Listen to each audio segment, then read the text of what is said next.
It's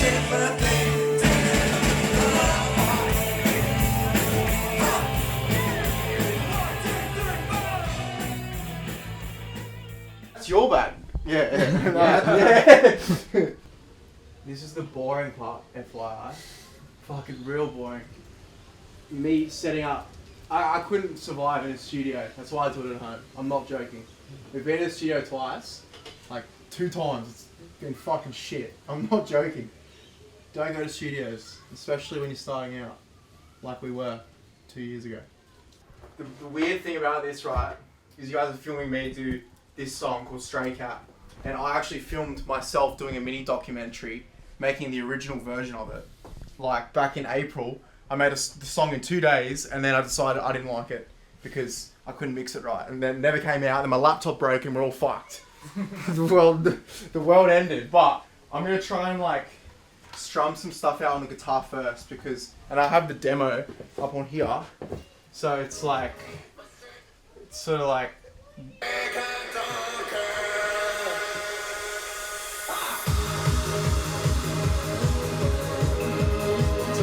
It's alright, but I'm gonna redo it, so it's kind of like that, but we're gonna make it more rock and roll, kind of. This is the way that I start most songs, is I get a drum on my laptop, and then I start plucking away on the guitar. So it's a mixture of like what rock music used to be, which is recording everything like acoustically, like recording drums and bass, like all with these instruments. Now we have the computer that does it for me, and I like electronic stuff, so I'm kind of trying to combine both worlds. I think rock's dead. It's a very controversial take, but I think rock is dead, like completely. I think rock and roll as a mindset and an attitude will always be there from when it first started, but I don't think that rock music will evolve anymore. So I wouldn't even call myself a rock artist.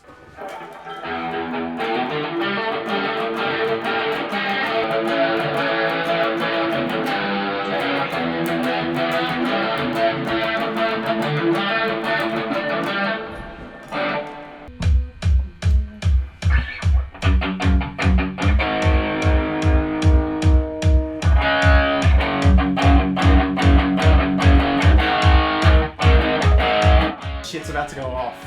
Then it's gonna go crazy. But for now, I am stuck doing it myself, which is usually a hard task, but I don't know, I gotta do all the hard stuff.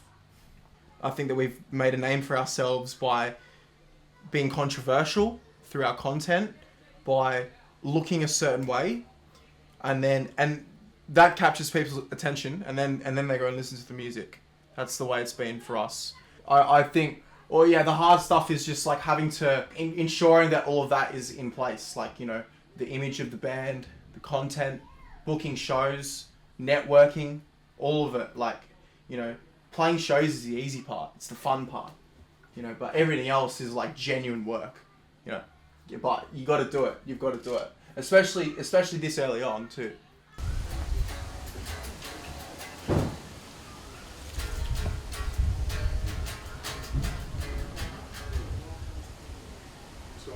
Enter Sandman.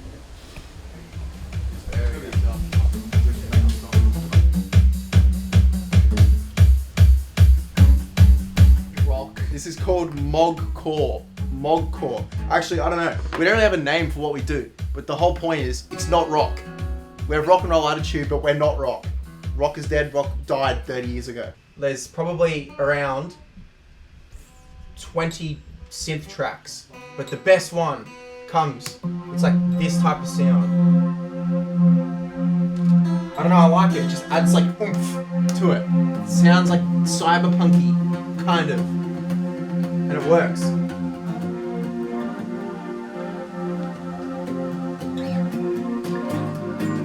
I didn't play music until I accidentally made a song when I was 17. And then it was all gung-ho from there, because I want to entertain people and music is the medium. This cat here is in, when did you start playing music? I don't know, like 8, 9 or something. 8, 9 years old, he was already the best in the country. Fuck, I'm not joking. I don't know. This, for the viewers, is called a MIDI controller. Explain. For non-music people, you put this into a computer and it plays the sound that you choose in your software that you just chose. Tom got his first MIDI controller for his birthday or for Christmas, and one school holiday day, I made my first song accidentally by mucking around on the computer. And it was a massive light bulb moment because I found it really easy to just just program, and I understand rhythm, but I couldn't play any chords at the time, so it was just all like one finger melodies. Fucking beautiful song though. And it's probably similar to like what you hear now.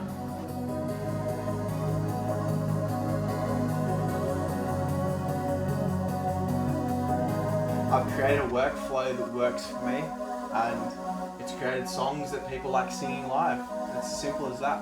Look, we don't get too many streams, but however, we're getting enough monthly listeners to compete with a lot of the bands around that level, and we're literally releasing demos. So, right now, we just released 3 songs about 3 weeks ago. I'm about to release one on the Silvas, and this one will probably be a joint venture, Silvas and Tiger together, just so it opens up the opportunity for me to play it either solo or for Tiger, because I feel like this can be replicated live. But I'm just in a zone of I need to release music pronto.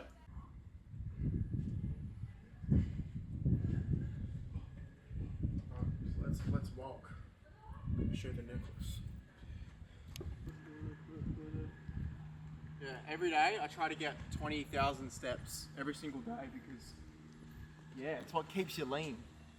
I mean, the one thing about what we're doing is we're pushing our music, but we're trying to be like inspiring in the sense that, you know, like I train every single day without fucking fail, every single day.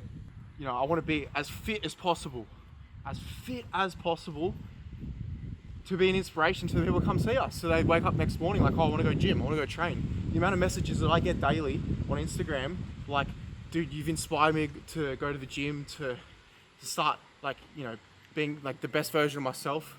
Like, those type of messages I get every single day, and that is genuinely the reason why we do this. Literally the reason.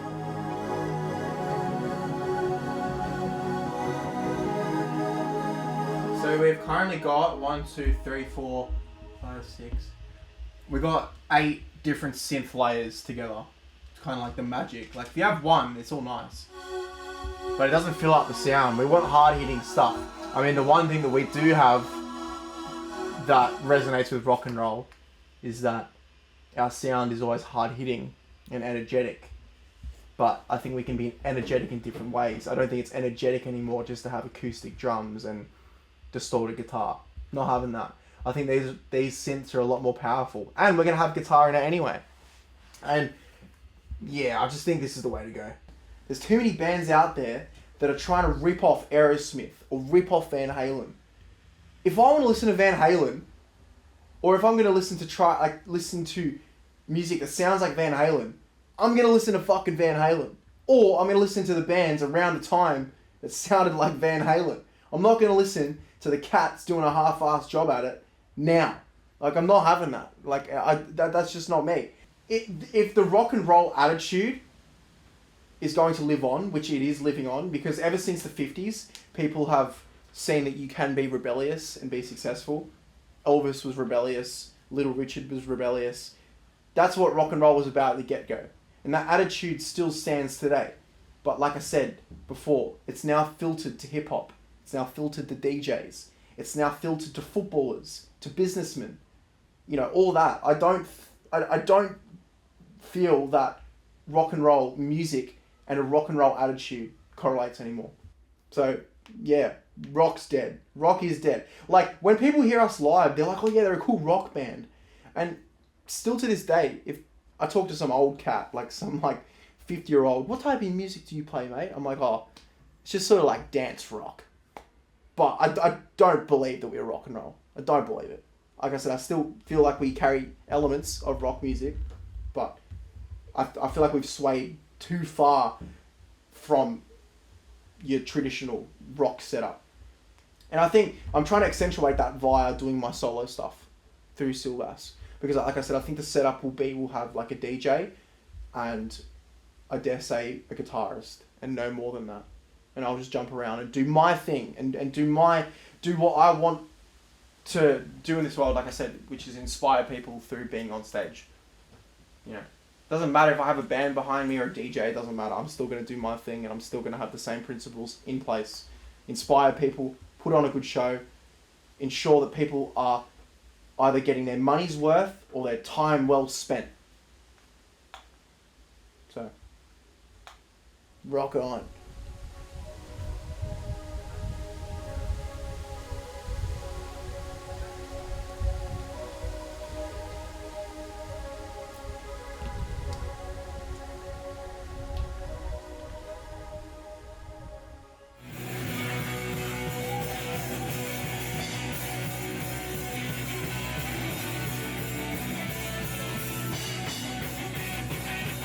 Yeah, it's about to go on. As you can see, it's my Halloween outfit. I was going to wear a sailor's cap, but we're wearing a bucket hat instead. So I'm just ready to rock. Got Saul, best in business, best bass player in business. What? Best in business. Mr. Business. Yeah, Mr. Billy on the drums. Best in business, Jamie Clemens.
Great show. Yeah. I love the outfit. I think the sound here is always a little bit rubbish. It is what it is, but you still rocked it, and that's all that matters. You got a timer. Oh, there's 2 months. You rehearse to a point where it doesn't matter like what level you play at, what type of venue. You just gotta pull it off. You know, you're there to entertain a crowd. Yeah, like no one can hear shit. Is what it is. But it was fucking good energy. What do you think? Man, it sounds so different in rehearsals. Yeah, I know. I'm actually like, It's how it goes, man. It's how it goes. what the fuck? We're rock and rolling. I'm gonna sell merch. Done now. I mean, I'm planning on staying out maybe. I don't know, we'll see how we go. Just put my stuff back in my car. But the most important thing, one of the most important things I feel when you're like in this industry is like you have to go out and socialize, meet people, network. I try to tell the band that you got to be there for like, you know, if we have a bill with several other bands to come and stay and watch the other bands play. I think that's really important. I think a lot of the groundwork and the reason why that we've built the following that we have is because, you know, I've gone out like, you know, 3 times, 4 times a week just to socialize and just to meet people. Finally got to a point where I feel like my production's getting all right. And yeah, I think the new single Under Silvas is like proof of that, like Under the solo. And I plan on, if I release these next few tracks, Stray Cat being the next one, that I can go and tour it at the beginning of next year and then go overseas with it, sorting my passport out and getting it all rocking. You know, like I said, we've already built the connections, not just in Australia, but overseas as well. And so I know that if I go to LA, for example, that I'm ready to rock straight away. I know the people that can play.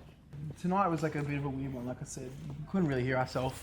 Is what it is. But like I said, you just got to perform for the people, regardless of how you feel, regardless of what you hear. You just got to be prepared to perform at 100% for everyone. And I hope I did that tonight. And you know, people were giving praise at the end of the show, saying it was great. hopefully they were legit. Hopefully they weren't fooling me, and they were being truthful. Like, and you know, just gotta get our name out there more and more. That's how it goes, man. It gets lonely after these shows. Look how lonely the street is. I'm getting the money up, but gotta sell the car, get rid of everything, strip it, get a motorbike, be free in Sydney, just be free to roam and focus on the rock and roll. Get my passport sorted, get the fuck out, go to Europe, go to America. Got to do it all. People have been saying for ages, you guys have got to go, or I have to go. And yeah, we're finally at a time where we can do it. Really happy about that. You know, like the fact that, you know, everything's looking promising.